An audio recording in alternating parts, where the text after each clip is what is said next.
La disaffezione dei cittadini nei confronti della politica porta al populismo e alla demagogia. L'alternativa a questa deriva può fondarsi soltanto nella capacità di riformare e innovare i tempi, i modi ed i luoghi dell'impegno civico e politico per far vivere nella società di oggi i valori e gli ideali di giustizia sociale, sostenibilità ambientale, effettiva parità di genere e di solidarietà fra generazioni e culture diverse. Con questa consapevolezza il PD di Bologna sta avviando un percorso di profondo rinnovamento del suo gruppo dirigente, a partire dall'espressione federale della direzione del partito. Si è altresì previsto il limite di 2 mandati congressuali per ogni incarico di direzione politica nel partito.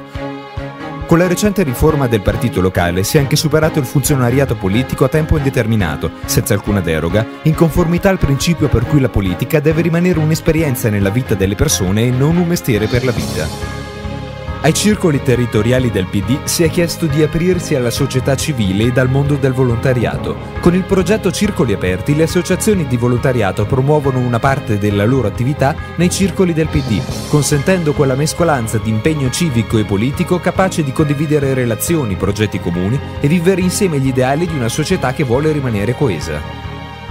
Per ritrovare la connessione sentimentale fra i cittadini e la politica, occorre che questa sia capace di cedere realmente quote di sovranità. Con le primarie per la scelta del candidato sindaco del centro-sinistra Bologna, si è sprigionata tutta la potenzialità di questo coinvolgimento popolare con una competizione libera ed aperta, a dimostrazione che quando la politica apre le porte sono in tanti ad entrare maturando un sano e democratico protagonismo.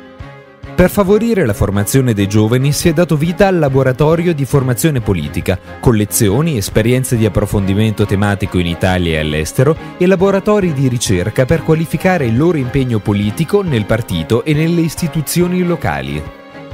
Le sfide che abbiamo dinanzi partono dal governo dei nostri territori. Per questo si è promosso il progetto Turbo, con l'obiettivo di radicare ulteriormente il partito nelle tante realtà locali PD fra la gente, con incontri settimanali di un'intera giornata nei comuni della provincia, in cui si dialoga con i cittadini, le associazioni, le imprese e le parti sociali assieme ai livelli locali del partito. Prioritario per un moderno partito riformista deve essere l'orizzonte europeo. Per questo sono stati lanciati gli Erasmus democratici e si sono attivate le relazioni internazionali del partito con altre formazioni politiche democratiche e progressiste per progredire insieme verso gli Stati Uniti d'Europa. Le feste dell'unità rappresentano la principale fonte di finanziamento pulito, un'esperienza di generosità e di passione politica collettiva che quest'anno risulta profondamente rinnovata con la sperimentazione di nuove forme di partecipazione e coinvolgimento dei cittadini come l'Open Space Technology, le primarie tematiche ed il nuovo circolo online del PD.